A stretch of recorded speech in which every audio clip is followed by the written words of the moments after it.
All right, I got to do the intro anyway. Yeah. And we are live. What is going on YouTube, Facebook? It is a late night edition of 717 Sports Chat Live with your host, Marcus J, and his partner in crime, Francis. Hope everybody has had a great day and a great night tonight. We are going to be covering tomorrow night's big UFC card. Main event is Israel Adensanya versus Marvin Vettori 2. But we also have another title fight in Brandon Figueiredo and Brandon Moreno and Figueiredo. I forget the guy on Figueiredo's first name. I gotta get that when I pull this up. But we're gonna start off with the early prelims. We're gonna start off with early prelims, regular prelims, and then work our way to the main card. Don't forget to hit that like button and subscribe to the page.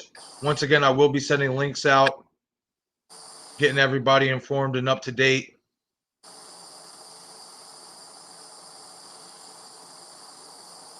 But anyway, so Francis, we're looking at the early prelims right now.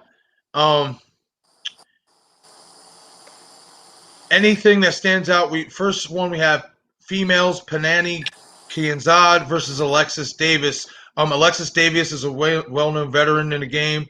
Panani Kianzad, never really heard of her, so you know what I mean. This should be interesting. Yeah, that's another one of those Tom Cruise type of fights. You know what fight I'm talking about? Yeah. Like, if they got it, what it takes to beat that next level fighter. Yeah, exactly. So basically, from what I'm taking is Alexis Davis is basically like, I want to say gatekeeper, but basically she's playing gatekeeper at this point. Yeah, exactly. Yeah, like basically this they probably see something in Panny, and Alexis Davis is kind of there to give her the rub. The good old rub. Yep. I can agree with that. The second one is Matt Frivola versus Terrence McKinney. McKinney is a late replacement. I did see that earlier. I forget the other guy who was Matt Frivola was supposed to fight, but long story short, Terrence McKinney is the replacement fighter. I know a little bit about Matt Frivola, so I'm just going to favor him to win this fight. I don't know much about Terrence McKinney, so maybe we could see an upset here. That's always a good thing about UFC undercards is that even the people you don't know, these guys, you know, come out usually and show up and put up a good fight to get you to notice who they are. But Matt Frivola, I know about him. Do you know anything about Matt Frivola?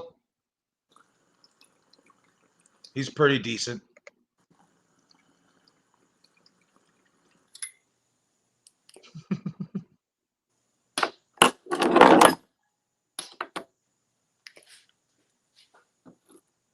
Did you hear me, Francis? Yeah, I heard you. You know what do you know about Matt Frivola? Not a whole bunch, man. I don't know a whole bunch neither, but I did pull up a couple fights on him, and he's pretty good. I mean, this is Terrence McKinney's UFC debut. He's 10-3 as an MMA fighter. So, I mean, obviously he has some experience outside of the promotion, so it's not like Frivola's going up against a no-name or a total scrub. The guy has some experience. So, but I'm just going to go with Frivola to win this fight. Yeah. But we're going to fast track this a little bit too, because a lot of these early prelims, we do have Chase Hooper. You know anything I know about Chase Hooper? That kid's good. Chase Hooper's good. He's going up against Steven Peterson. Yeah, that's that other dude. Yeah. But I know a little bit about Chase Hooper, and I like him. They're them young fights, you know. Yeah, them young fights. Yeah. Yeah. They're just trying to build a name for themselves right now because the guys are getting old. That's a fact. All right, I'm gonna move on to. That's the early prelims. We're gonna move on to the regular prelims because there is two fights. There's two fights I want to talk about, and that's Drew Dober and Brad Liddell. Now, this has the potential right here to possibly be fighting tonight outside of Figueiredo and Moreno. What do you think about Drew Dober versus Brad Liddell? Oh yeah, no, this is the one that in the face off. This is the one I was like telling you we got to talk about the face offs and shit. All right, so let's talk about the face-off because, like I said, I only watched a video where they basically gave a quick weigh-ins and they just moved on to each, fights or whatever for each weigh-in, and then the video cut off. These two, I didn't get to see none of the trash talking or none of that. But I will say this: I think this fight right here, outside of the co-main event, the flyweight title fight, I think this fight right here, Drew Dober and Brad Riddell, has a chance to steal the show for tonight. It definitely does. These two, both they're scrappers, man. I mean, and I slightly am giving the edge to Riddell from what I've seen. I feel like he's a little bit better, a little bit more technical. But as we know, Drew Dober, he's a dog, man. So this is one of those true toss-up fights. Like I said, one of those show-stealing, fights right here. So tell me about the face-off. Like I said, man, that one about them, I think those two's gonna be a good brawl. Mm-hmm. The Dover, that fight, and then that Fury, I don't know how to pronounce his last name. Figueroa. Yeah. And Moreno.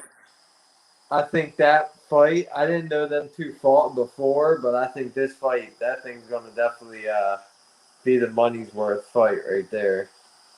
Yeah, I definitely got the co-main event being. It's definitely because of how the first fight went.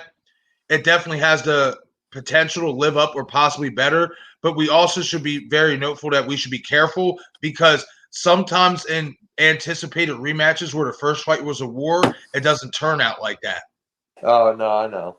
I mean, that's why I think like Drew Dober and Brad Riddell, if outside of the co-main event, these two right here have the potential to really steal the show because these two just come out and they bang, man.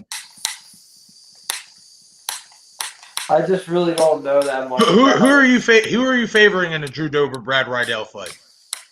I want to say Dober on the highlights that I just watched. Like I said, I don't really know that much about him, so I want to say it's going to be Dober just on the highlights. But gotcha. You know what I mean? Like you said, it could be. I'm tilting towards Brad Riddell, but like I said, it's a true toss-up. It can go either way. Yeah, exactly.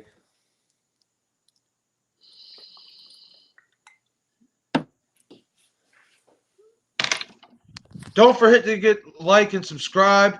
We are live on YouTube. We are live on Facebook, covering tomorrow's big fight card, UFC 263, Adensanya versus Vettori 2. We are on the regular prelims. We did a fast track of the early prelims. Really nothing too much there. Just a bunch of obviously true undercard fights. You know what I mean? I'm sure some will stick out by the time, they get to fighting. You know what I mean? That's usually how it happens. People that we don't know too much about, we will end up figuring out once we see them.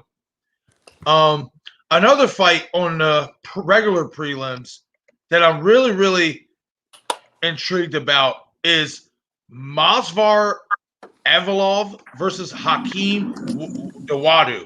Have you ever seen this kid Dawodu, bro? Nah. Look him up, bro. He's good. That kid is good. Yeah. He's I don't know much about Masvar Avalov. That's one of Khabib's boys. Okay, now that you even said that, now this makes this even more interesting. Because like I said, that kid Hakeem Dawodu, and if I'm not mistaken, Dawodu, he's on a nice little winning streak here. I can let me pull it up. We got that Florida heat out here. I had to take off the sweatshirt real quick. We got that fucking AC bumping on the inside, hot on the outside.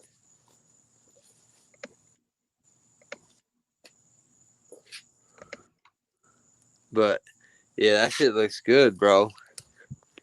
Like I said, that's Khabib's boy. I think he's training with Khabib. One of them. Like I've seen Dawodu fight. I want him, if I'm not mistaken, twice, and then I looked up a couple of highlights.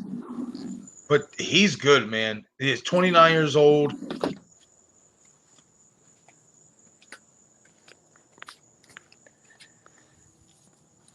He's ranked number 15 in the featherweight rankings.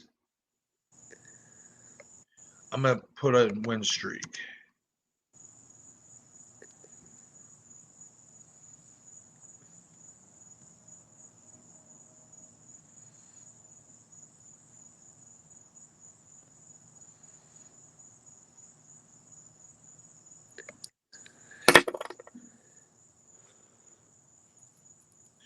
All right, it's not showing too much.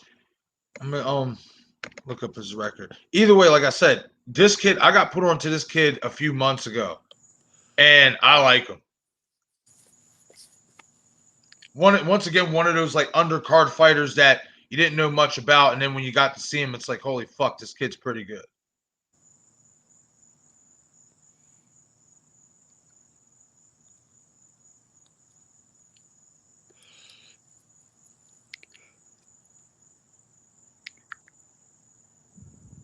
Yeah, see, he's 12-1 and one draw. Okay. Yeah, 12-1 and one draw. Like I said, like I've only had the pleasure of seeing him fight, if I'm not mistaken, twice. But the two times I was able to catch him and how I was able to remember him was because his name Hakeem. Every time I hear the name Hakeem, I think of Hakeem Olajuwon. Yeah. You know what I mean? So as soon as I seen he was fighting on his card, I'm like, oh yeah, I'm definitely got to see this fight because I'm telling you, this kid is good. His nickname is everything it means. Mean. The kid is mean. But what's interesting is you're saying Evolov is one of Khabib's fighters, and if we know anything about anybody in Khabib's camp, is these motherfuckers are very well versed in wrestling. Very well versed in wrestling.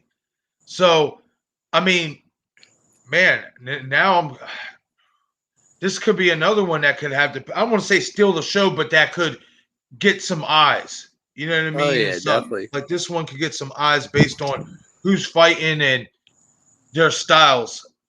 This is going to be a good styles matchup right here. I like it. Who are you tilting towards in this one? Because you seem to know a little bit more about Khabib's boy. Honestly, we'll see what happens. But if Khabib, you know what it is. The wrestling is there, Yeah. and If the wrestling's there, that could be a problem for Hakeem. especially if the jab's there too. Yeah, the setup. But yeah, Drew Dober and Brad Rydell and Masfar Evolov and Hakeem Dawandu. That's the two prelim fights to me that I'm keeping an eye on. Any other prelim fights that you want to keep an eye on that piqued your interest when you saw the card get announced? Not really. Me neither. Who's But that one? There's another fight though that is right before the Nate Diaz and Edwards fight. Right before that fight, who's fighting right before that? All right, I'm going over now.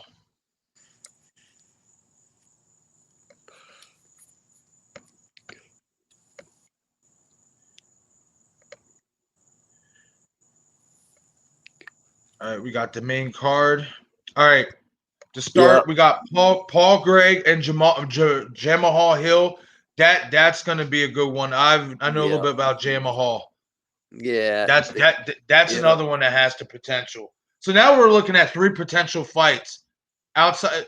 We're looking at outside the co-main event. We're going to leave the co-main event alone.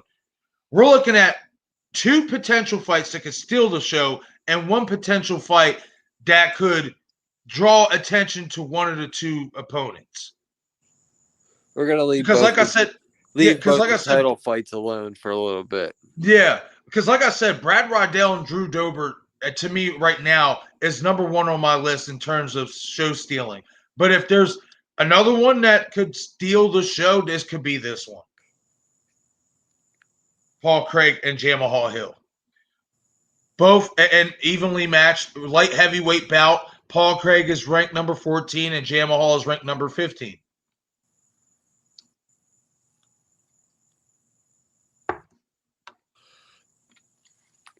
Yep. All right. I'm going to do something real quick. I'm going to do a styles comparison.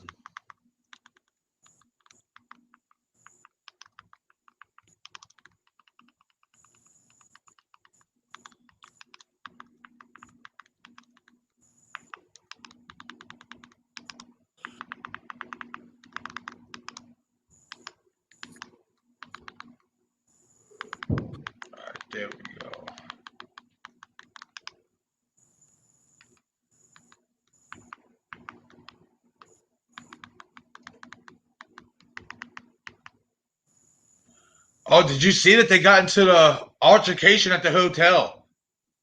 Oh, them two? Yeah. Oh, it's gonna be real. Yep.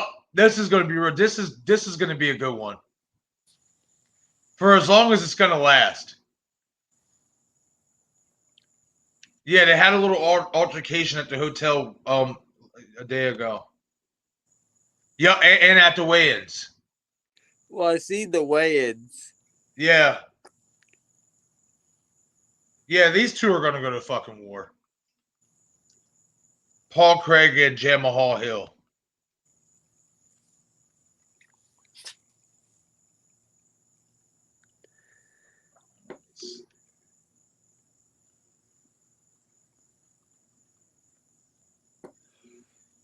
Yeah, apparently bad blood with Paul Craig led to hotel running.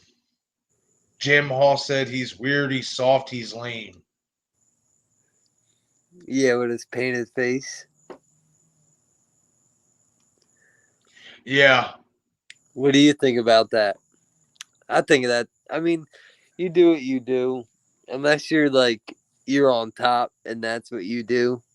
Yeah. You don't paint your face.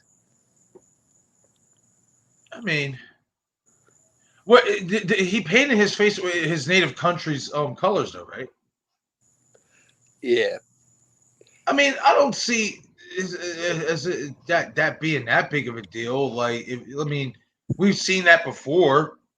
Like, guys come in. Kamaru Usman did it. I'm saying, but that's Kamaru Usman, dude. Yeah, I mean, but still, you know what I mean? Like, just Is because it? You think just this? because he's a You fucking think this? champion. You think that? No, I'm not even. Before the change, you think this Craig guy got whole nations following him? Oh, I mean, not yet. It doesn't seem like it. But I mean,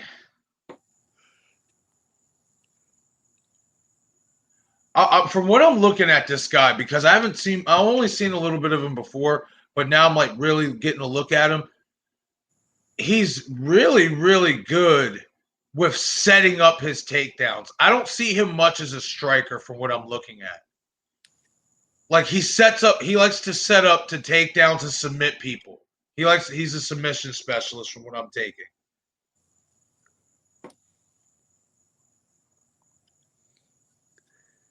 Yeah, I got you.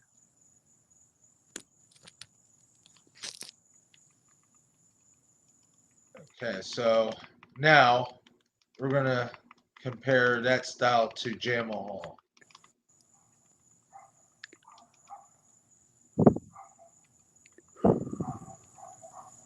Oh shit.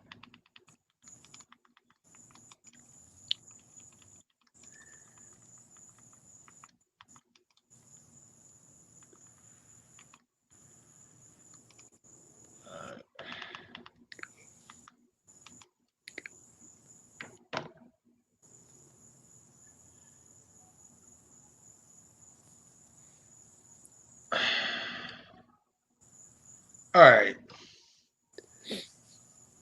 I'm watching this shit. Come on, man. Show me something.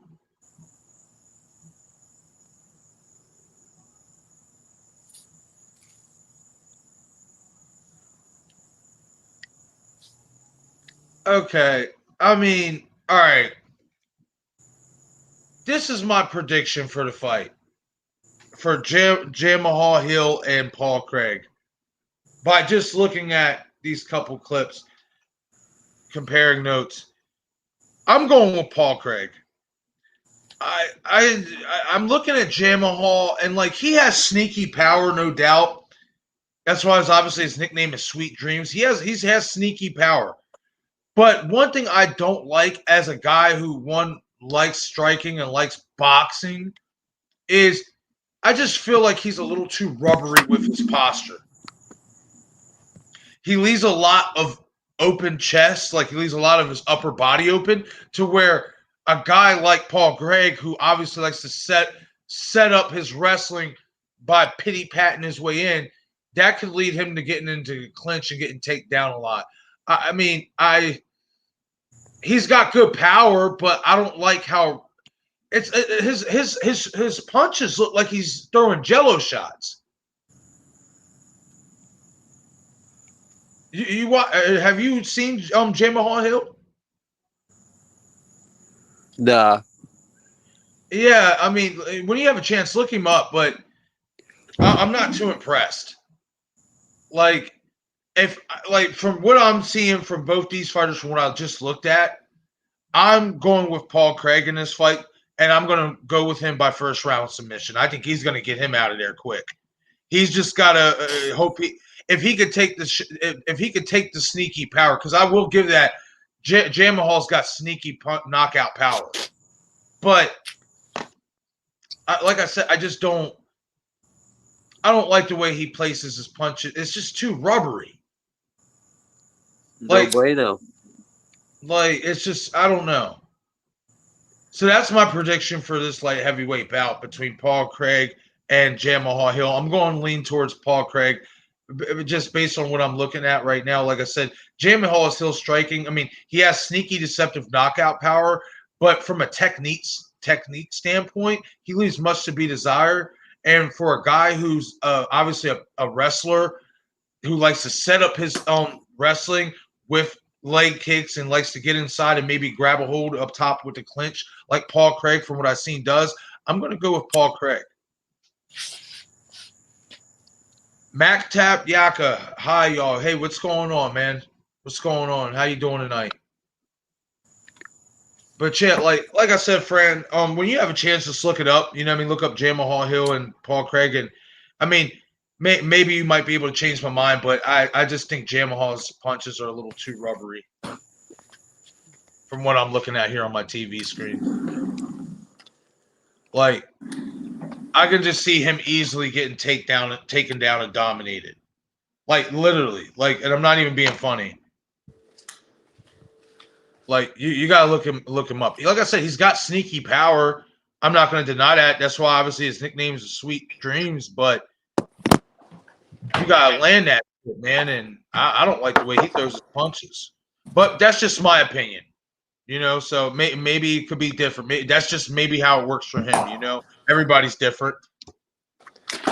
Yeah, he could be like Dominic Cruz with that weird whatever he does. Yeah, but see, the difference is Dominic uses his footwork to do that shit. Like his footwork is just so awkward and crazy. Like that's why he's able to throw those from awkward angles and throw those long distance hangy ass haymakers and shit like that.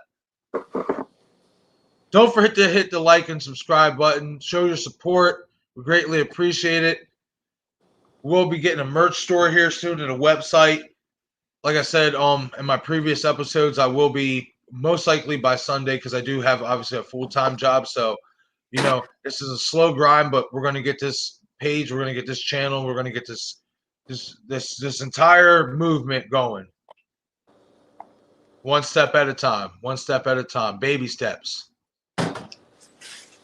But once again, Paul Craig, I'm going to lean towards Paul Craig to defeat Jay Mahal Hill. I'm going by first round submission. It's a light heavyweight bout, respectively even fight. Both are Paul Craig is ranked number 14 and Jay Mahal Hill is ranked number 15. So a good showcase for light heavyweight division. Maybe the winner of this fight might crack the top 10. That's what I'm thinking of. And Mac Tap, will you broadcast the battles themselves? In essentially, we also have it. Unfortunately, I can't share the fights because it will get copyrighted and taken down. But I will be doing live commentary. Unfortunately, you know, I can't, you know, share the fight itself because UFC will end up flagging me. I've tried doing that before and they were on top of it. They ain't playing. They don't want you to buy the pay-per-view. He doesn't want you to fucking leak it. He doesn't want you to get it for free. No free shit. No free shit. Not on Data's dime. Not on Data's dime. You know he's not having that nonsense. All right, moving on.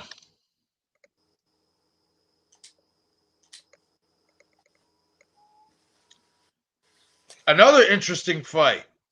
Nothing that to me will create too much fireworks, but it's a fight I'm really interested in.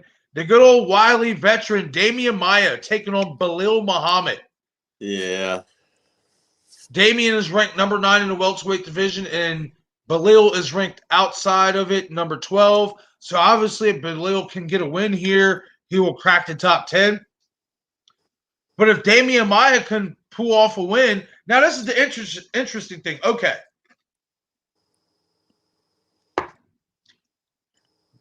So let's say, for the sake of argument, Damian Maia wins tomorrow night, right?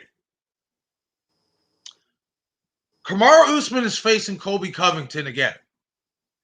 So let's say, for the sake of argument, Kamaru beats him again. Kamaru's pretty much ran through everybody else in the division that we could think of.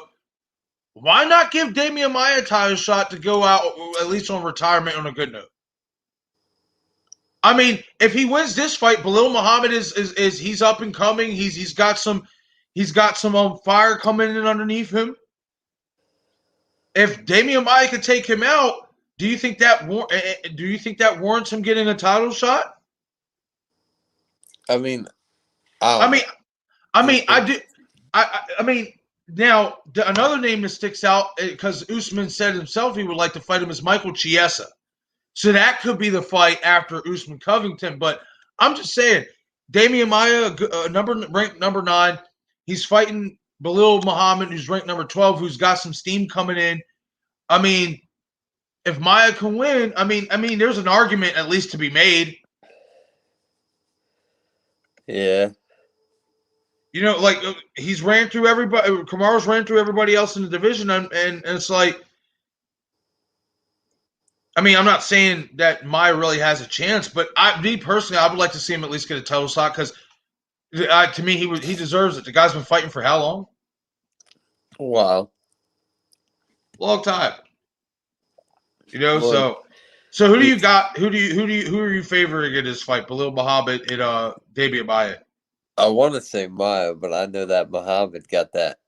Yeah, I'm going with Muhammad just based on the youth and Damian Maia's lack of striking. Yeah, and that's what it is. That's what it always is with Damian Maia is his lack of striking. You gotta almost throw caution into the wind. Especially if you're betting on Damian Maia and hope that he gets Belal down or gets him in an awkward spot to where he can put him in a submission to make him tap. Because he's not knocking him out. Definitely not.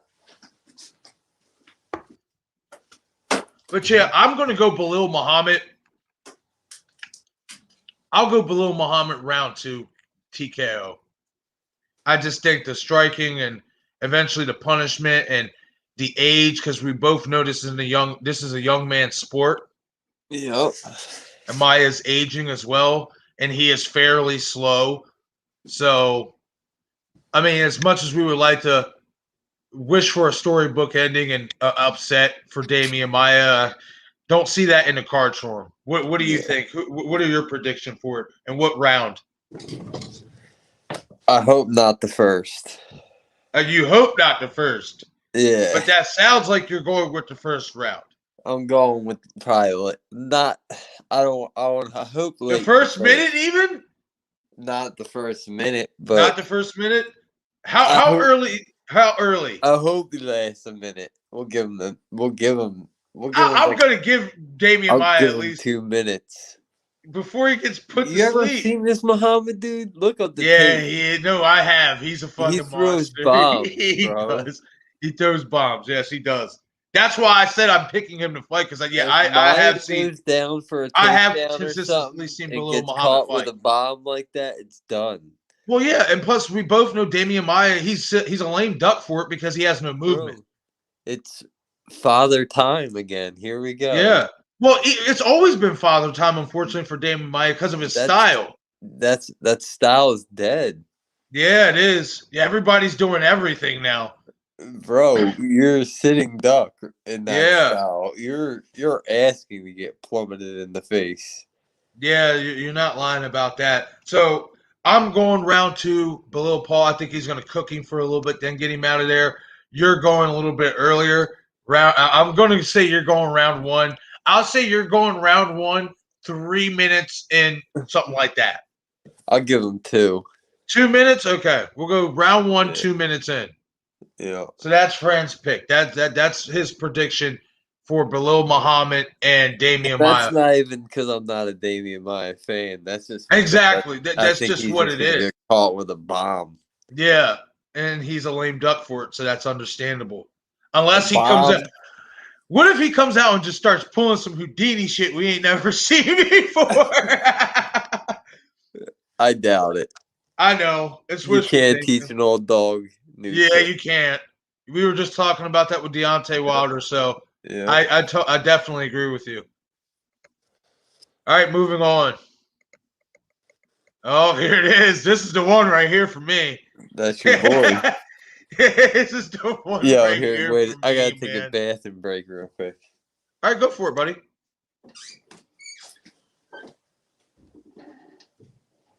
Don't forget to hit the like button and subscribe. Please show your support for the page, for the channel. I would greatly appreciate it. I will be soon here setting up a donations ticker. I will also soon be having a merch store available, as well as a website.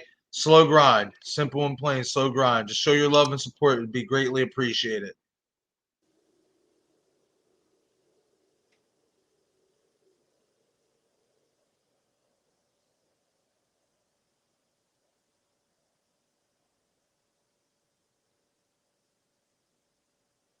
And don't forget to hit the comment section too. Let us know what you guys think is going to happen in tomorrow night's fights. We'd love to hear your comments on this as well. Some interesting fights on tomorrow night for sure.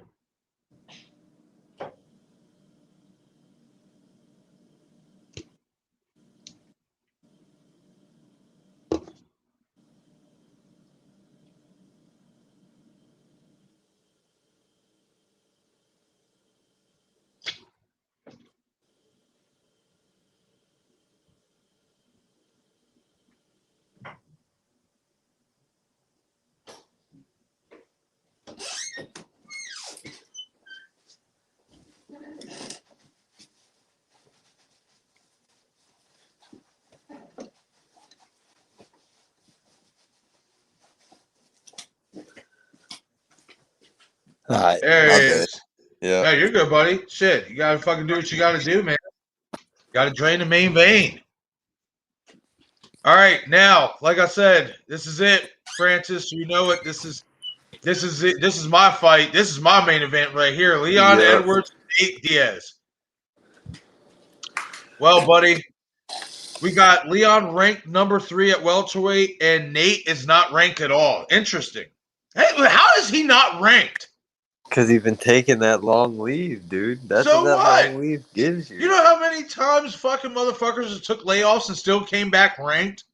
They just don't like Nate. They be hating on my boy. I don't know. Man, as much as I love Nate Fran, I hate to say it. Yeah, I don't see him pulling this out.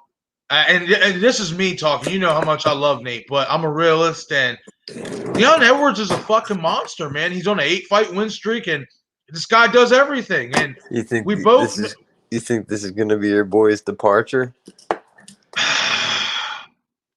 It depends on how. I'll put it this way. It depends on how well he performs. It depends on if it depends on if he lasts long. If he can last a few rounds, I don't think he's going to quit. But if he gets wiped the fuck out, then yeah, this might be it. I mean, but I'm personally, a big Diaz fan for you, bro. You already know this. Sorry, I had to grab my snack and shit. You're good. But you know, I'm a Nate Diaz fan for you, bro. And I follow this dude and shit, you know, all through the Connor shit. And I'll tell you what, those beatings. He's been through wars, man, and yeah, I just the scar tissue, and that's right there. What is making me lean? This is what is making me lean toward Leon. Masvidal didn't beat Nate Diaz. You know what beat Nate Diaz? The bleeding, the scar tissue. No, all those other fights he fought. Yeah, that's what I mean, though. The punishment. Yup. Like he when he gets hit now, he opens up. It's done. Like And that's the downfall of Nate Diaz right now. mhm. And everybody knows he's going to be a warrior. He's going to go out on his shield. Everybody knows that. But if he wants to win this fight, he can't take that much punishment. Dude, it's crazy. And it's not an easy ask. You know what I mean? Because it's like I said, Leon Edwards ranked number 3 welterweight in the world right now. Bro, 8-fight winning streak. Everybody knows Leon Edwards is a monster. He's an all-around really good fighter. You know what I mean? If Leon wins this fight, obviously he's obviously even next in line and possibly face the winner out of Usman Covington too. Yo, so like it's bigger than that though. Yeah. Marcus. Honestly, bro, it's bigger than that. Like we're gonna talk about Leon. Like he's got a lot on his plate, but we're still on Nate here, bro. Like we're talking like with potential like no more fights after this. Yeah. Like on the verge of like on some Diego Sanchez shit. Like you can't win, or Tyron Woodley shit. Like UFC's gonna drop you. Like you're not coming back. Well, I can believe that. I honestly can, because I mean, for a couple reasons, if he loses but still wants to fight, is UFC willing to wait for however long he decides he wants to get back in the octagon? Do they want to keep paying him to basically sit on the sidelines?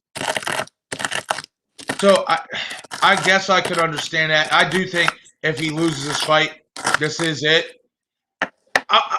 But I'm gonna put it this way. Like I said, if he loses this fight in bad fashion, it's over. But oh yeah. But if he puts in a good showing and it's a war or it's a close fight, if you're the UFC, I'm gonna put it this way, if Nate Diaz puts in a good performance, even in defeat, how do you release him? He's money. Well, he's still easily one of your biggest draws. I ain't even gonna hold you. I think honestly, this is a hype up fight. And you don't even want to hear who I think it's a hype up fight for. Because you'll be like, nah. But it just sounds like it's going to happen. Like, the way this is playing out, I feel like it's going to happen here in the Wim. And it's going to be like, they're both coming off big-ass losses. Fucking can't get it together. Fucking. And it's going to be that fight. Like, what, Masvidal? No. Who? Conor and him again. Oh, Conor and him again. It makes sense. I mean, if Conor loses to Poirier again, and that's what Conor probably take another L here. Excuse me. It makes perfect sense, bro. It does, but let's be honest. From a realist standpoint, if both Nate and Conor lose their next fights, who the fuck is going to want to really watch them two fight again? Everyone, it's Conor fucking Marcus. Do I got to make this point to you? I thought you knew better.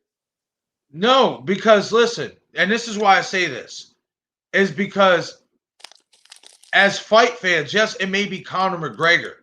The name is obviously still there. But if you're not winning fights, nobody's going to really want to pay for you to keep seeing you lose. Like, and that's a fact. We both know this in the fight game. Like if you start losing, if you start losing, your stock goes down. Ain't nobody going to want to buy your pay-per-views. Okay, we know this, Marcus. Me and you know this.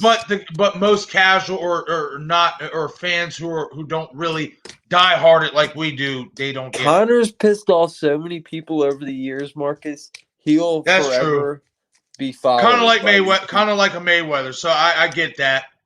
I can understand that. A lot of people are going to now pay to see, when people back then would pay to see him win, now they're paying to see him lose.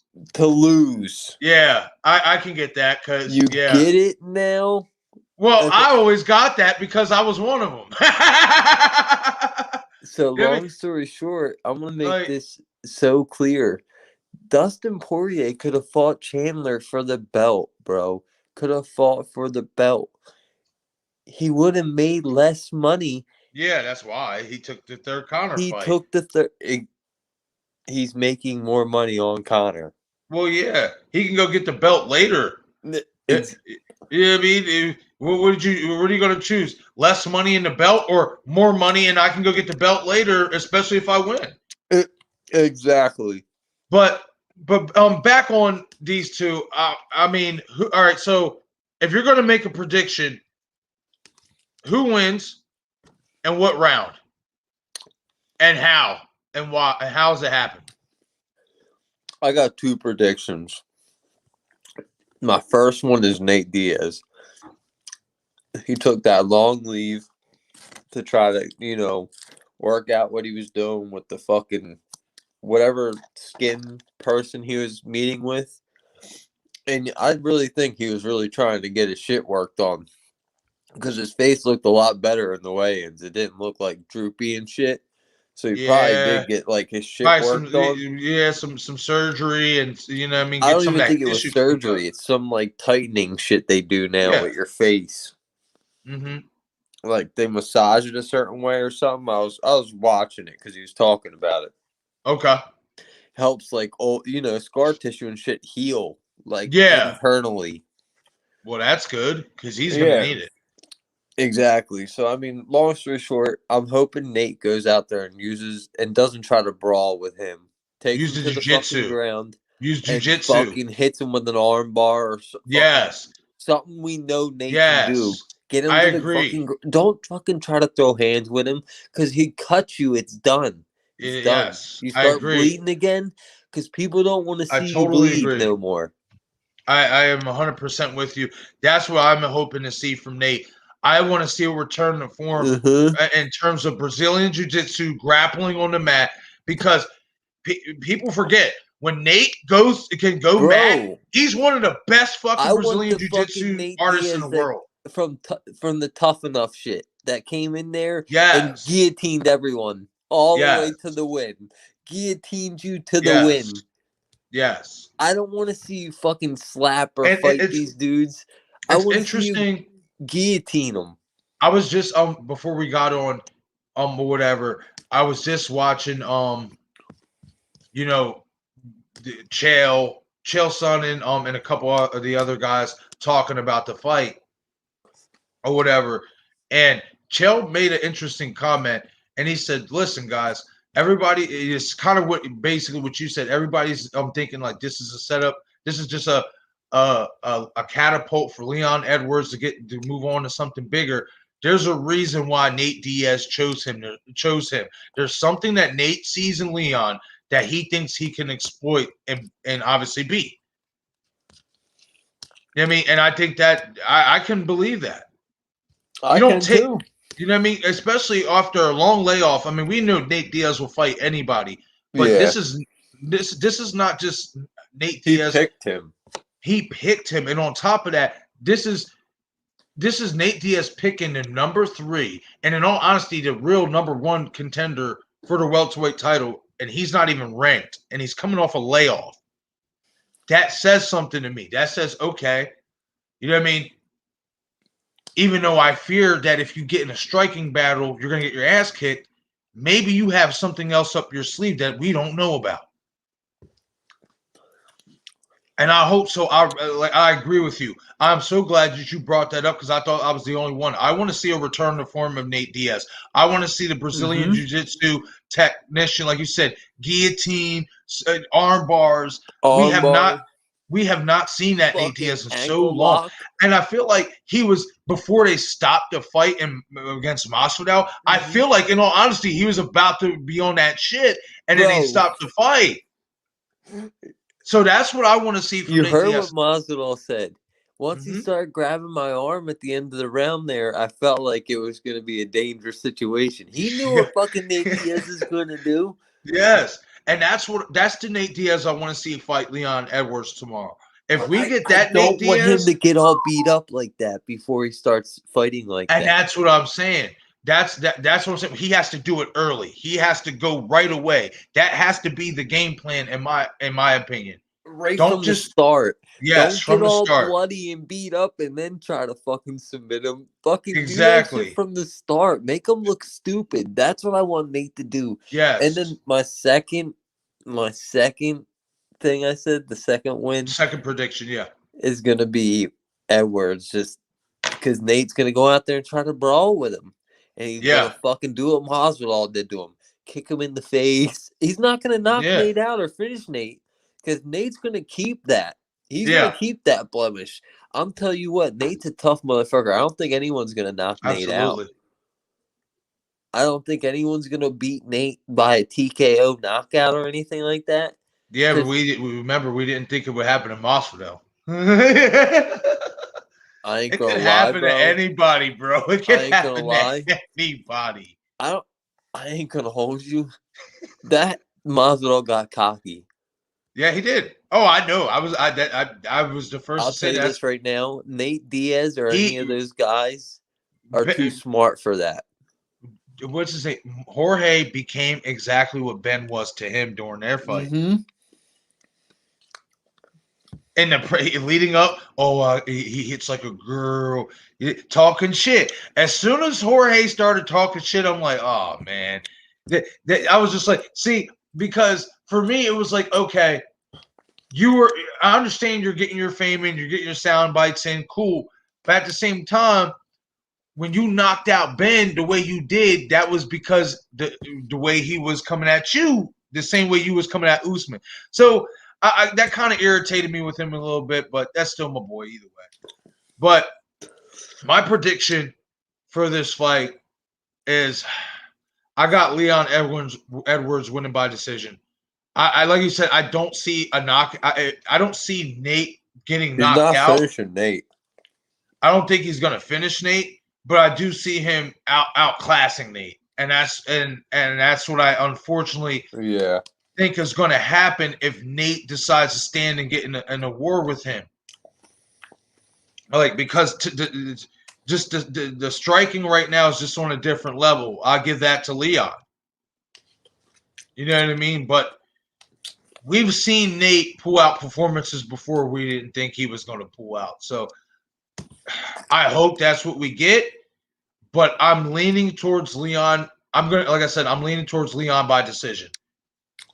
Unfortunately, but I'm leaning towards Leon by decision. But I'm hoping Nate whoops his ass.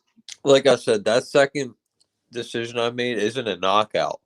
It's the fucking ref stopping it or someone stopping it because Nate's fucking starting to bleed again. Yeah, and if Nate is going, and if Nate wins, and this is a prediction for if Nate wins. If Nate wins, I got Nate winning by third round submission. Yeah. If we can it's going to be before the blood gets really bad. Yes, before the blood gets bad. Yes, absolutely. I totally agree with that. I mean, oh man, I can't wait for that fight though, man. To me, that's, like I said, that's my main event. Just because the ramifications. You know what I mean? Like, to me, this has more at stake than the main event itself.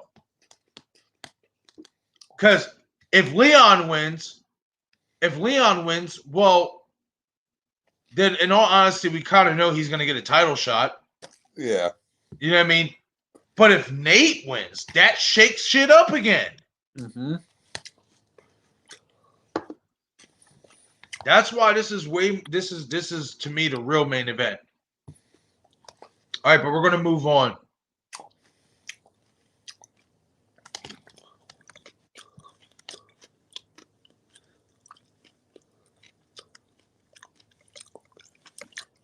All right, there we go. The co-main event. Devison Figueiredo. That's right, Devison. That's his first name. There we go. I got it now. Devison Figueiredo and Brandon Moreno. A rematch of their all-time classic war from a few months ago. Man, this could be another war. I see it being another war.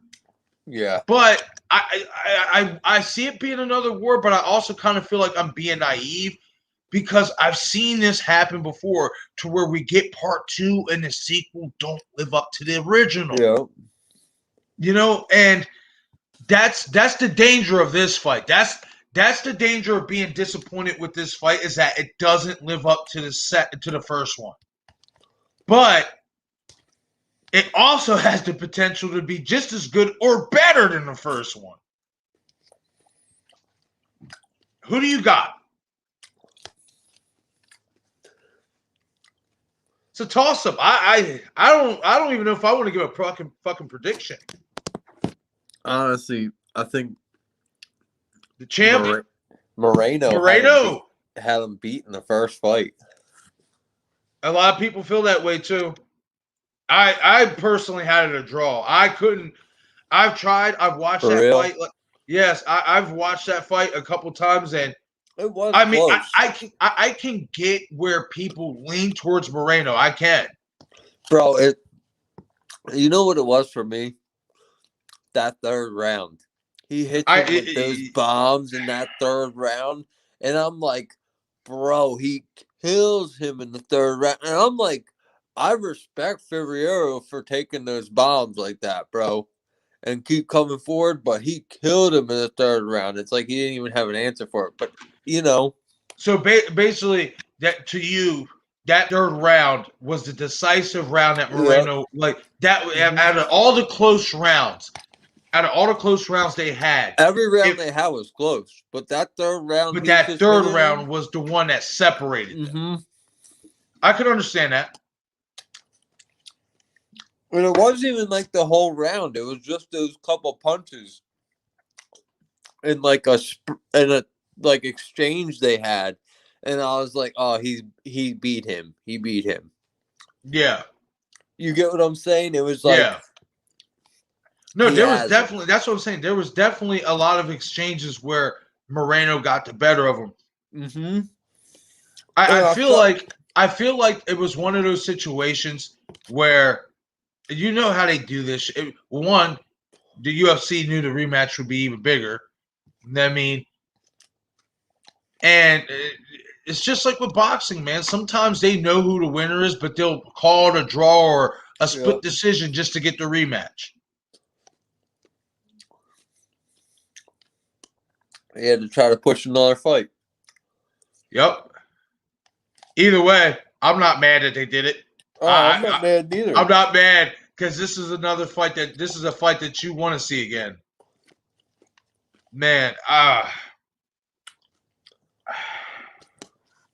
like fights like this. You know what? Go ahead. I'm actually going to lean towards Moreno myself this time.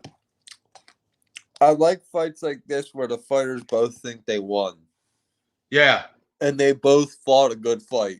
Yeah. So it's like you can't take nothing away from They're gonna take it to the next level, hopefully. Exactly. And the only reason I'm giving the fight to Moreno is just because on the sure fact I said those exchanges in the third round and then after the ongoing rounds after that, he just kind of like pieced them up.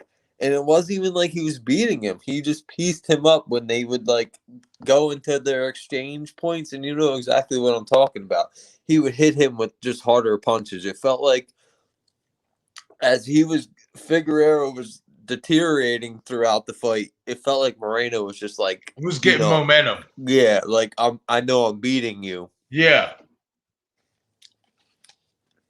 I could definitely understand that, but like I said, me personally, after watching a couple times, I just like you said, I guess that third round, I could see where you would separate them, but it was just such a damn good fight. It was just like, oh man, like it's one of those fights, man, where it's like, okay, I know one might have got a little bit better of the exchanges, but this guy being the champion, how the fuck do you not like? You know what I mean? Mm-hmm. And it's like that's the tricky part about these type of fights.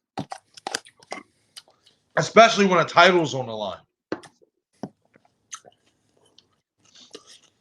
But my prediction, I'm going to go Moreno by decision and crown a new champion.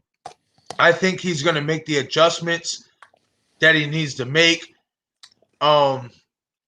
I think he knows even more now how to frustrate Figueiredo. Figueiredo showed in the first fight. He showed a good. He obviously did enough to judges thought he won the fight. But to me, like, how can I explain it? Like, I just feel like he didn't make the adjustments that Moreno made, I guess, and that Moreno's kind of got him figured out. I can see that where you would separate them two at. So I'm going to lean towards Moreno for this fight myself. You know what I mean? Because also the confidence, the momentum. You know what I mean? He feels, and in his mind, he knows he has Figueiredo beat. He just got to go back and make the necessary adjustments to make sure that this time either it don't go to the judges or he does get the right call. Exactly. Yeah.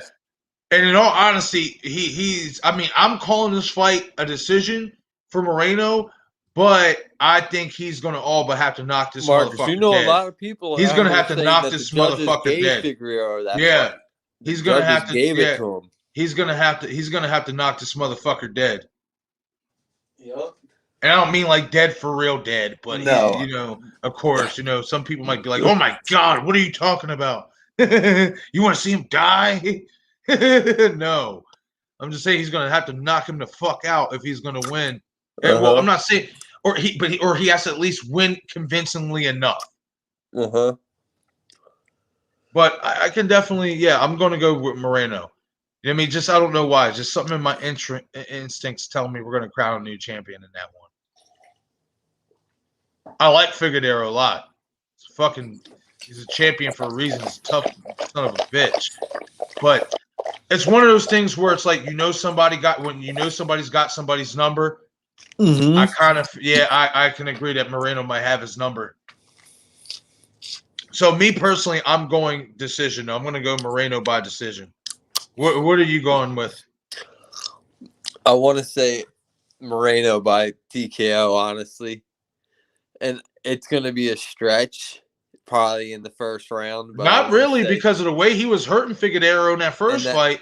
And that if he goes back to the tape and does that in the first round, Marcus, and hits him hard in the first round, and then it's, he has to come at him early. Come at him early, and the way he hit him in that third round, he has to do that for pressure from the start. That's key. That's going to be the key, because we realized once he did start picking up the pressure, Figueiredo didn't like that. He didn't like that at all. That's when they started. Started piecing them up, and they started getting exchanges. Yep. Yeah, he didn't like that at all. So Moreno's, if he's going to win, he's going to have to from the on start pressure. Yep. Yeah, I'm going to go with Moreno decision. I would assume you have it the same. Yep. All right, we got that one going to the distance. Once again, this is 717 Sports Chat Live. I am your host, Marcus J., and this is Francis covering UFC 263 fight card tomorrow night. We are here at the main event now. Israel Adensanya versus Marvin Vettori 2.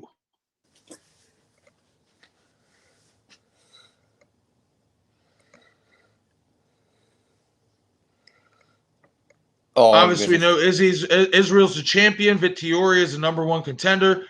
This is the second fight between these two. The first fight is even more so now being viewed as highly controversial, with some feeling, especially Marvin Vettori himself, feeling that he won that fight against Israel. Let's take it back. Me and you talked about it a little bit the other day, but we waited till obviously we got closer to talk about more of the backstory on this. I kind of take it that we both had the same feeling from the first fight. Like, okay, Vettori had his moments, but when he did have his moments on the ground, he didn't take advantage. So even though he roughed Izzy up on the ground a little bit, but he didn't do enough damage to really win that fight. What do you think Marvin has to do here if he wants to be successful to lifting the belt off of Israel? Honestly, it's kind of like another one of those things where if you can't really always leave it up to the judges, man. It's a I mean, fact. we've only seen Adesanya have that face that he had, Yeah, and it was after this fight and the Povich fight. yeah, I and hate, that's true. and it's a true statement. Yeah, he I did don't. get roughed up. When Vittiori did decide to let his hands go on the ground and even on a stand up, he did lump him up a good bit. I think it's like that dirty boxing style that Yeah, dirty boxing. Sonya wasn't used to, like that dirty, like I'm gonna Yeah, get in your inside the face and clinch. grab the back of Yeah, your maul head you. and hit Yeah, you with maul some. you. It wasn't even like a maul. It was kind of like I'm gonna wrestle the back of your head, like that old Yeah, school, like shit. yeah, Strike does that shit a lot. Meanic does that shit a lot. Those type of fighters that from that like fucking I think it's like Base Bing's camp or whatever that camp he follows out of. But they're out in UK or whatever. But they have that type of technique that and I think that shit was fucking Asanya up when he started doing yeah, that.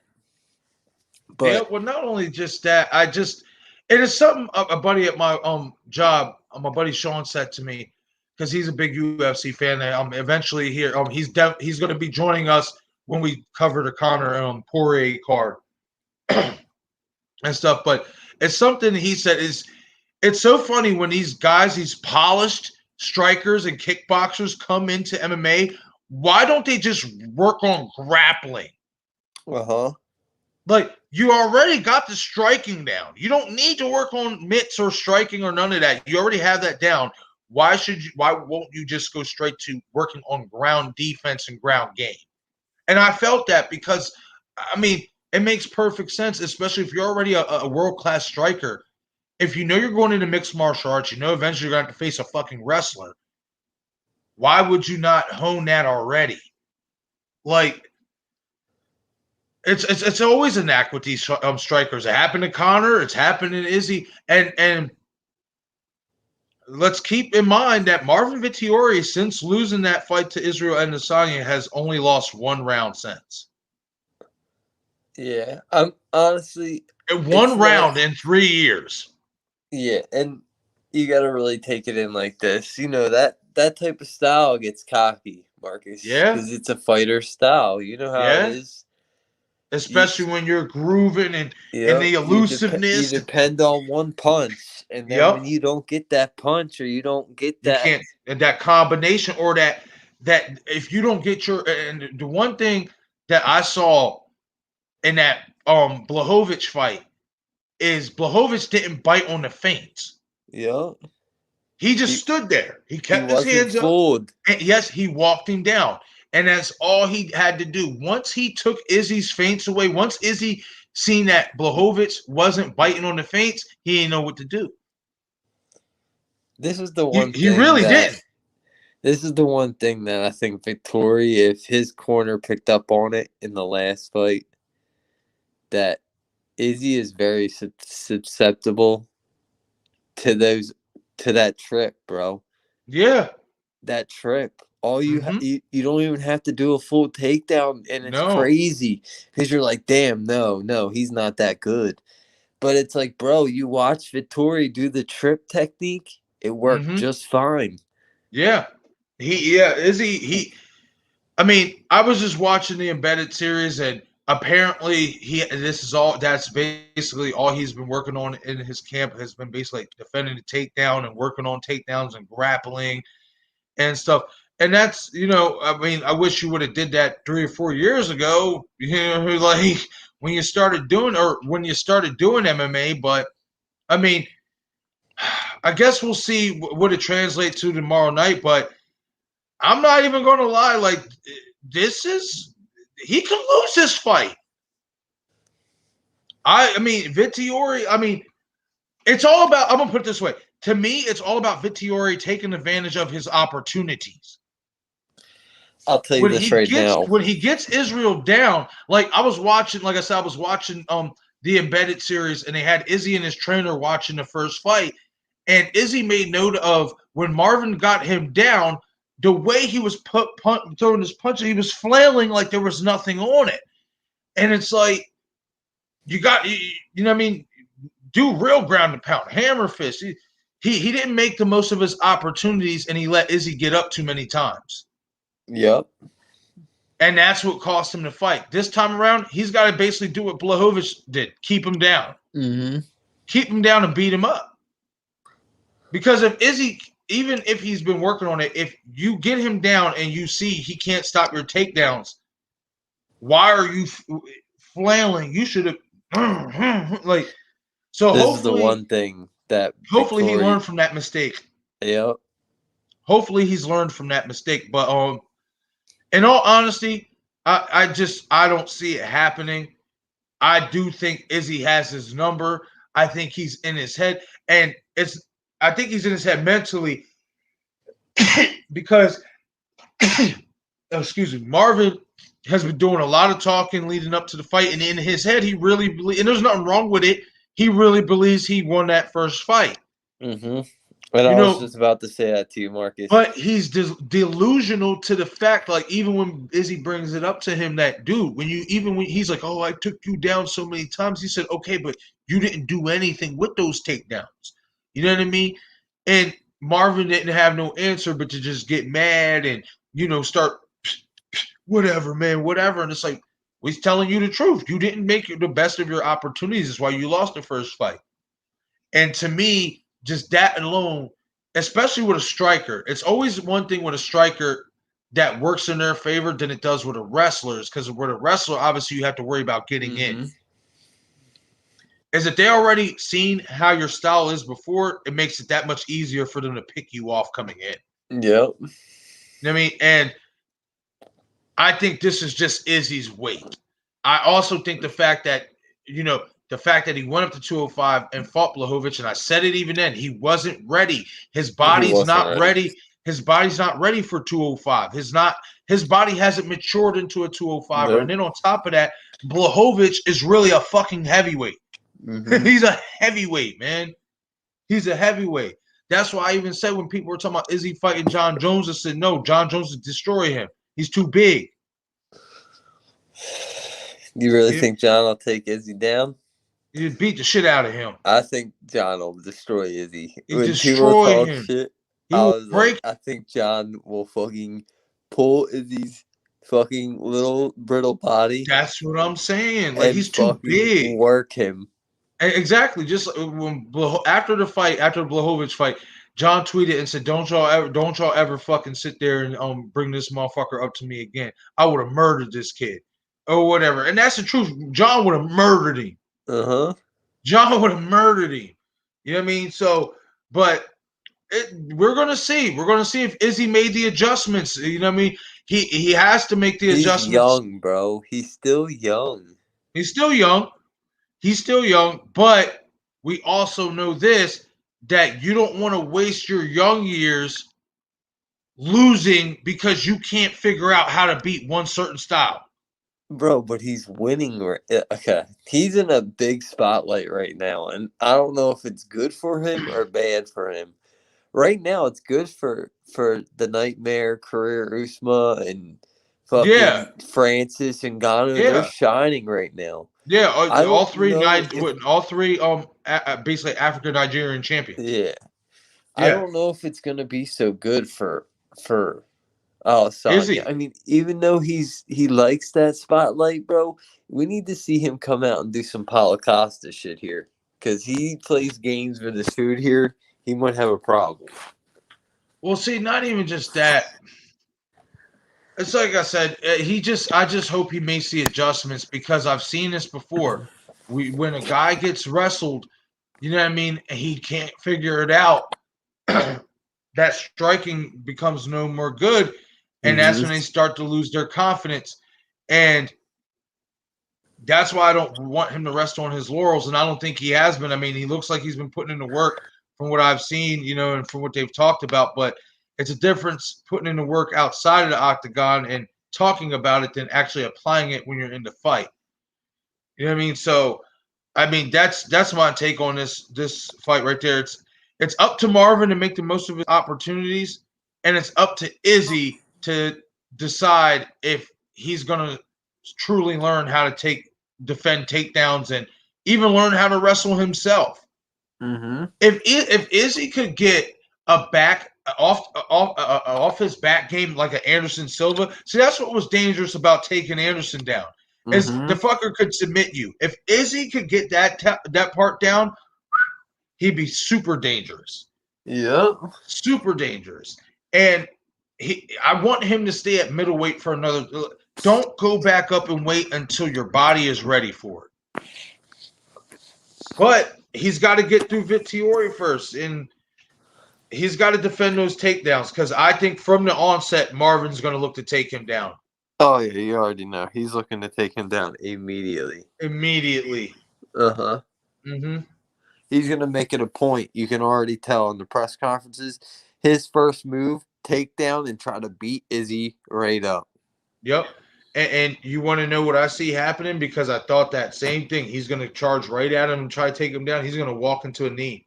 Yep. He's going to eat a knee, and it's going to put him the fuck down.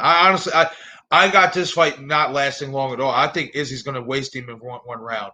I hope I hope Adesanya wastes him in one round. Yeah, I think Izzy's going to waste him in one round. Costas his ass because you know what? Yeah. All that trash talk is cheap. Yep. Yes, like sir. Adesanya said to him, it takes a man to stand there. And you know what, Marcus? This is what the one thing I was saying too, man. Like, you can't let that shit go. You got to let it go. Yeah. You lost. Izzy's still the champ. Now you got another chance. Now, what are you going to make of it? You're going to harp in the past. Focus on this chance, yes. Yep. Focus You're on harp this in the chance. past and keep telling him how many times you did take him down. How many times in this time are you going to take him down? Because I bet you Izzy's not going to let you take him down this easy. Exactly. I bet you 10-1 it's not going to be that easy. If you do get to take him down, are you going to really hit him and not flail, or are you just going to lay on top of him and then let him work his way back up? Bro, like he flailed like that because Izzy kicked his legs out every time he shot.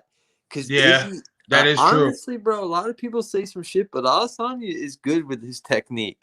He may be a lot of things, but that's what their technique is spot You think on. It was just more the weight against Blachowicz than it was the technique? Honestly, and this I honestly think it was a little bit of technique, but me personally, I think it was more that Blachowicz was just got too big. Hyped up after the Adesanya fight. Yeah. Honestly, he was nothing before he fought Adesanya, bro.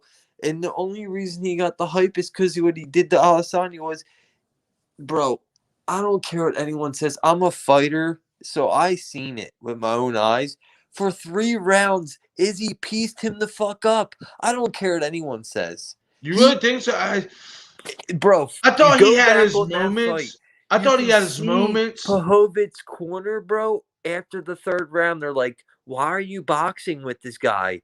Take him to the ground and beat him up. Well, I do remember that. But in terms of piecing him up, I just felt like he was piecing him up. The only I don't feel like he was punches weren't doing nothing because Izzy that's what was I'm the saying, same weight. Izzy was the same weight. I didn't really see those punches like landing as cleanly as his like. I just didn't see his punches landing cleanly and accurately like they was at middleweight at 205. Marcus, they were landing cleanly and accurately. It's just they were hitting the dude, and the dude wasn't reacting because he outweighed Izzy by 20. Bro, it's like Logan Paul and Floyd. I don't know. To say I'll have to watch it again, but bro, from when I watched it live, I was really getting frustrated because it was just I felt Izzy wasn't doing enough. I felt once Blachowicz stopped. There was a couple times he bit on the feints, but once he stopped biting on the feints, that's when I thought Izzy just gave up. You know what I mean? You know when Izzy gave up is when he fucking started going for the takedowns, and Izzy was like, "Oh fuck." Well, yeah, because he stopped biting on Izzy's feints, and he starts standing in front of him and walking him down. And taking him down, Marcus. Yeah, and taking him down. Yes, bullying him. And that's what you have to do. He did the right thing. You know what I mean? He did what he was supposed to do. And that shit don't fly in this weight division against Izzy. That's what I'm saying.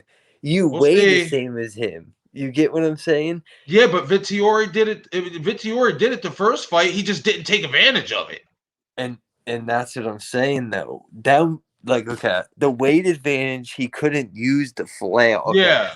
He couldn't use his flail. Like in the Vettori fight, you'll see Adesanya when he's on the ground, he kicks at his back legs when he's trying to swing. I did see that a lot. But also what Vittori wasn't doing too, he wasn't doing a good job at trying to like switch his stance in terms of getting the side control. He was just laying in one spot.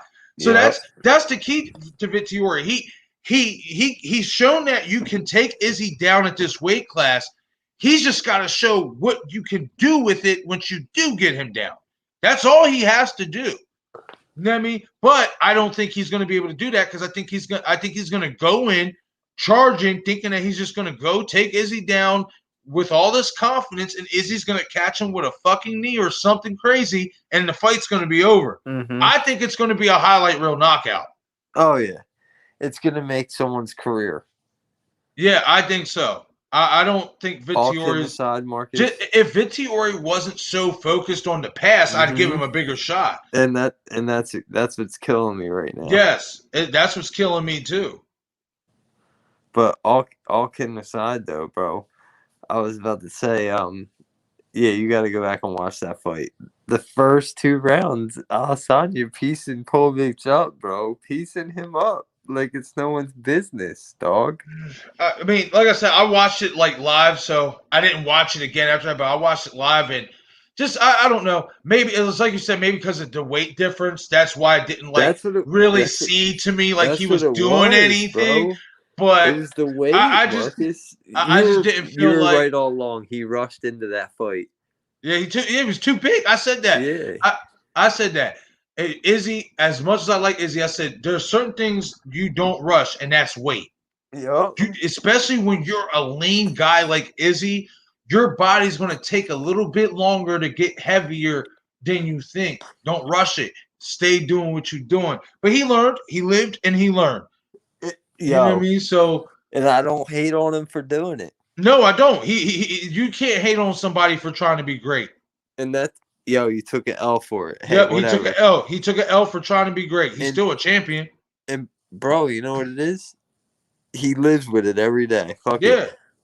He gonna get it back. Deny that shit. Nah, he gonna get it back. And he even said that after the press conference with Blachowicz. He said, no, they said, if you were to go for a rematch, would you know exactly what you did wrong? He said, yep, I know what I did wrong now. He said, I know exactly what adjustments I have to make. So if me and him ever fight again, I know that I'm going to win that fight. He should have fucking eye poked him and then fucking jabbed him in the fucking throat and then uppercutted his ass. And then that would have made it an even fight. No, he should have just never went up to 205 just yet. Yep. I'll tell you what. But I said this to my dudes in my job. I said, you better be paying me pretty fucking good money if you got me to fight someone that outweighs me by 30 pounds. You must got the game fucked up. I said that shit. I said that shit even about the Floyd shit. I said that shit just like that to my boy. I was like, yo. Well, yeah, look how much Floyd got paid. And plus, it wasn't a blemish on his legacy. At that weight, though, Marcus, you take on one unlucky punch, bro, it's done for you. That weight saves lives. That is. You're not lying about that. The weight. There's reasons why they have weight classes. Exactly. There's reasons why they have weight classes, and you, like I said, Izzy. In Izzy's case, he wasn't ready for 205. He's too small just yet. His body's got to do some maturing yet. So and you know, he's a natural. He is a perfect 185 pounder because he doesn't have to cut much weight. You know, Izzy's talking shit about wanting that fight with John Jones, but all kidding aside, you don't want that fight. Not a lot of people want that fight with John Jones. Why do you think John Jones is still sitting at his house and they don't want to pay this guy? Yeah, because Dana White's a piece of shit. Yeah, and that Marcus. Yo, John Jones, I'll tell you this right now. All those guys might say what they want to say, but John Jones made a valid ass point. You're gonna make $1 billion off that fight. Yes. Pay me and Francis what we're worth, and we'll do the fight. Francis said he'd do it for 8. Well, I want 16. And then you know Yeah, what Dana, yeah, Dana because White's Dana's a offer piece of was? shit. Dana was like, "Oh, how am I gonna pay the champion half of what I'm paying the challenger?" Oh, because John Jones has been a fucking champion for well over a decade and has been the most loyal fucking fighter to your company, you dickhead. Like, what do you mean? He's been easily the best fighter. He's considered the greatest fighter of all time, for crying out loud. Yeah, but that's Dana for you, because Dana, Dana's just like Bob Arum and Don King. He's a fucking piece of shit promoter who's going to pocket the money himself. And the Bro, only people he's going to share the money with is people he likes. you know what's sick? The other day, I forget who said it. I think it was actually Cal Sutton said it on his podcast when I was listening to it. Hold that real quick. I'm going to grab a drink. Yeah, definitely.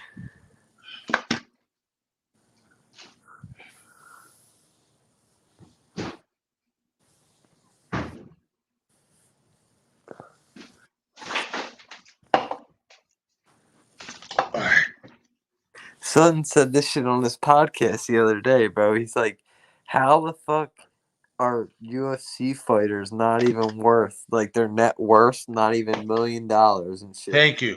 You get what I'm saying? But Dana White's net worth, $2.2 billion. Yeah, because he's a fucking piece of shit who's been fucking milking these fighters dry for so long. Never fought a day in the ring. Why do you think a lot of these guys are going to Bellator? Yep. Bellator's paying them right. Oh yeah. They're getting paid millions over there. Dana's a piece of shit. Here you go again with the Showtime shit. Again, you know what I mean? Here we go. That's why they're paying them that money, dog. As they should, man. Those guys deserve it. And people, be like, oh well, they, look at how much boxers, money the top boxers get or whatever. Well, let's really be fair here. How long has fucking boxing been in business? Exactly. You know what I mean?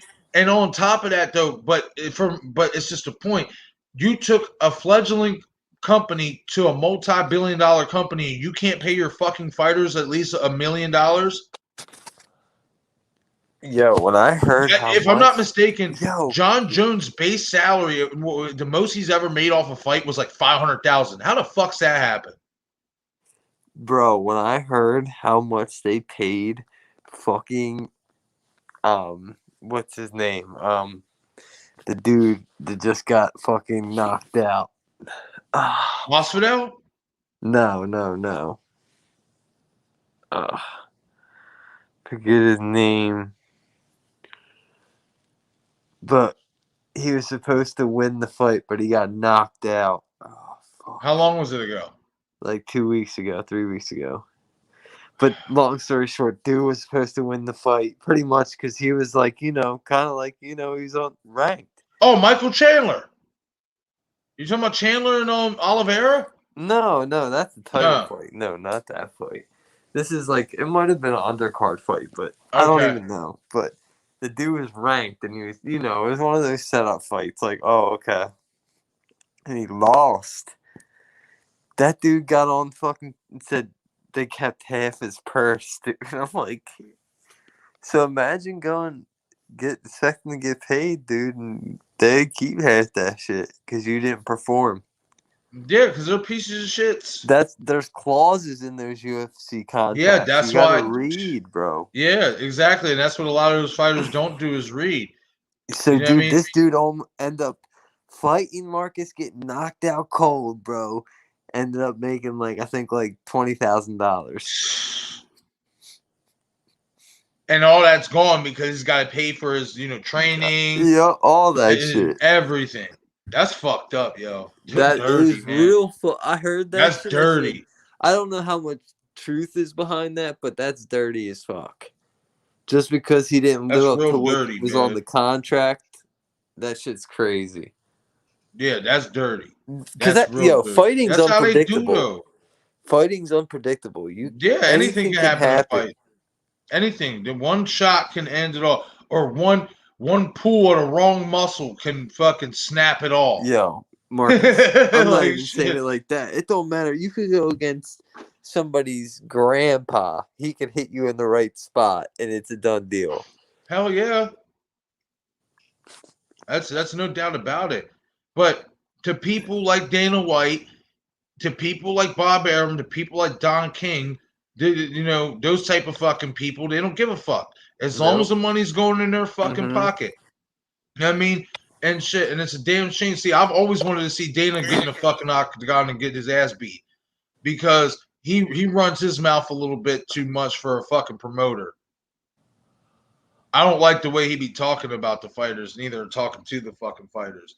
Like, I'm surprised ain't nobody slapped the fuck out of him yet. There's a couple people that's tried. Like, straight serious, man. Like I don't understand how you can't pay those guys, man. I really don't. I mean, how much do you think Izzy gets paid? I know he gets, at least Izzy gets paid a little bit, but. You want to know, honestly, the top But see, fighters? to Izzy's credit, the reason why Izzy makes so much money too, and guys like Cotter too, is because these motherfuckers got a whole nation backing them. Mm-hmm.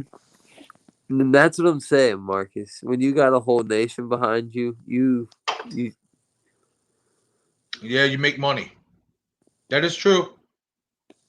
It's just like I was telling somebody about Ricky Hatton. You know what I mean? You remember when Ricky Hatton's fans used to show, there's only one Ricky Hatton. Them motherfuckers will show. Them motherfuckers will roll out. Them motherfuckers will roll out about 4,000 or 5,000 deep from fucking Britain to watch Ricky Hatton fight in America. Bro, when Conor McGregor fought, like, oh my god! You might as well say the whole arena was basically full of Irish people. And that's what I'm saying. That's even it was here in America, but they just flooded that arena. That was literally a pro Conor crowd. So that's things like that, bro. Like, and that's what happens to, like, and you can kind of see it now with Adesanya. He's gonna have that against Vettori, and you can kind of see it's already affecting Vettori because he's already in his head. He's like, oh shit. Yeah, he's in his head. Absolutely, I agree with that. I said it when I watched their interview with Michael Bisping or whatever, and Vettori was getting all wired up and hype and this, and Izzy was just being cool, and it was just like, yo, but like I beat you. Like he was like, oh, I took you down so many times, and he's like, okay, but what did you do with it when you got me down? What did you do? You didn't do anything. Like, but that let me know right there with how wired up Vettori. I'm like, yeah, he's in your head, bro. He's living in there. Yep.